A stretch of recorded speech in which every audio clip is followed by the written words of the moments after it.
Some of the things that inspire me the most are documents of the early church. When I want to be set on fire, I go and look for scrolls of early Christians. The kind of Christianity they had, it will take a revival for us to experience that kind of Christianity anymore. You know, in the early church, they don't celebrate birthdays because your birth means nothing. They are interested in knowing how you died. Because these guys were not interested in how you came. They want to know how you exited. What is the witness you left for your generation? And so the way they honored men, it's in how they died. And so these men gloried in suffering. They gloried in tribulation. They gloried in pains. They gloried in witnessing for God. In fact, the Bible said in Acts chapter 15 verse 26, it said Paul and Barnabas.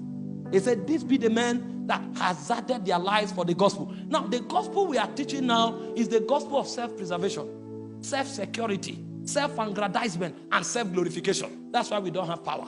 In the early church, they were willing to die any day, anytime. In fact, they called it a gain. To die is gain. That's how they reason. But the only reason they are able to operate like that is because they found a peace that surpasses knowledge.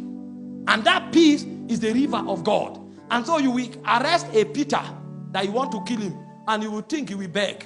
And Peter will tell you, please, when you crucify me, don't put my head up. I don't want to be like my master. He said, when you crucify me, turn it downward. I'm not qualified to be placed where my master was placed. How can somebody be arrested to be murdered, and instead of praying to God to save him, he will not? I heard the story of Jan Hus. Him and his son were to be born to the stake. And a night before that time, the soldiers came to them and they found them celebrating. You and your only son is about to be born tomorrow. If it's our contemporary world, what you'll be thinking of doing is, God, if you will not deliver me, at least let my son escape. I don't want my name to end. The people were celebrating, and what the soldiers heard them say was that tomorrow we will set Rome on fire. They thought they wanted to burn them. Meanwhile, they said they will set Rome on fire. And when they wanted to burn the man, he didn't beg. What he said was that, today you have born one goose. It's 100 years later, there will be a swarm of geese. That means this one man you are killing today, the witness he will generate will become 100 men in the years to come. And according to his prophecy, 100 years later, Martin Luther rose. Because they don't die. Their witness is eternal. And the reason they have that kind of witness is because they have a peace that you can't take from them. I read about Polycarp, the bishop of Smyrna. They came to arrest him, to kill him. He was 86 years old. An old man should look for where to rest. And they told him, this is a way for you to escape. He said, no. I've done every other thing I should do for my master. This is the only witness that is remaining. And when they arrested him, they came. He said, no, they shouldn't worry. He will go with them. Sit down. He entertained them. When they finished eating, he said, let's go. And when they carried him away, they told him to deny Jesus. They will leave him. He said, 80 and 6 years, he has been faithful to me. How can I deny him? And when they butchered them, they were singing hymns to the God of Zion. What kind of assurance is that? That's why Paul said, if only in this life we have hope, we are of all men most miserable. There are many Christians today, they think they are doing well, they are miserable because they are afraid of death. They have not found that assurance that is stronger than death. But when you enter the presence of God, there's a river that flows into your spirit. It makes you become like Mount Zion that cannot be moved. I read the story of Perpetua and Felicity.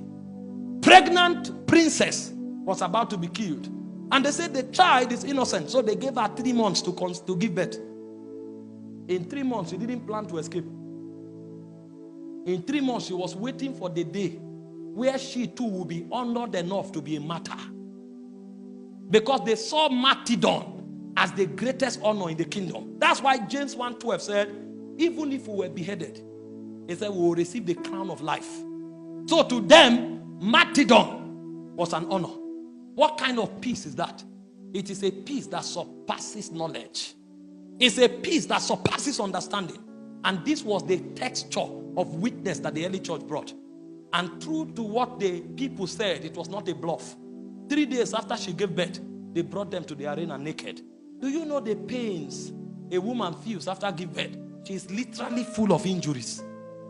There was no time to recover. And they were carrying wild lions, beasts. They say you have one choice: to deny Jesus and go free. If it's our word now, we will say we are intelligent. We will say we'll deny him and ask for forgiveness later. Because God is a forgiving God. Because that's the kind of forgiveness we were taught. Somebody met me and said, even if I fornicate today, God will forgive me. He doesn't know the judge.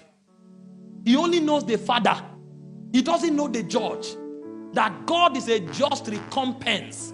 Every action and every witness has a reward in Zion. These men were more concerned of eternity. That's why Paul said, our light afflictions are for a moment. Do you know what Paul called a light affliction?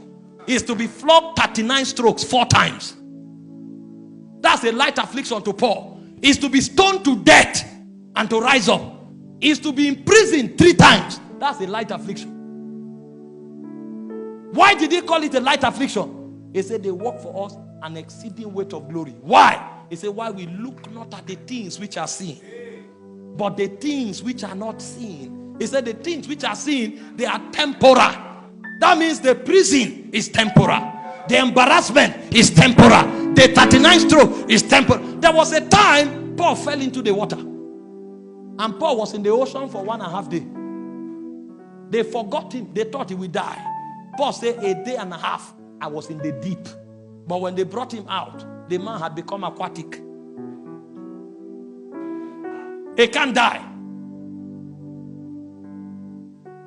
And they tore these women apart with white beasts. You would think the church would be afraid. But when they hear that those ones did not deny Jesus, their faith is strengthened. So the reason the gospel came to you and I is not because of theologians. It's because of martyrs. Men that know peace that cannot be defined. Peace that cannot be explained. This kind of peace, you are not taught it. You experience it as a river in the presence of God.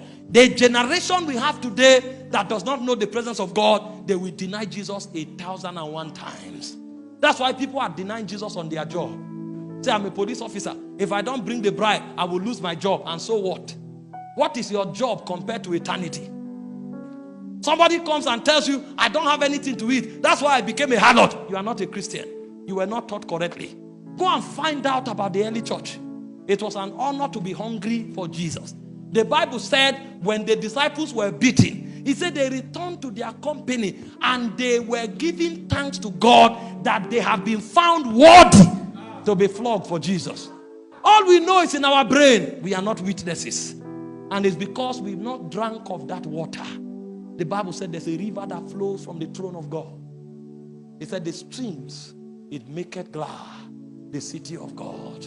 There's a joy that surpasses knowledge. It is in the presence that you are introduced into that economy.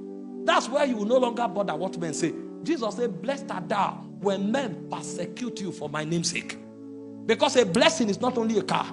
A blessing can also be persecution. If you understand reality from Zion. But for you to call it a blessing, you must have drank of that water. There's a water that is served to those who come to the presence. That's why they become like Mount Zion that cannot be moved. I fear for our generation. Intelligent, full of lingo and drama and charisma, but there is no stamina in the presence.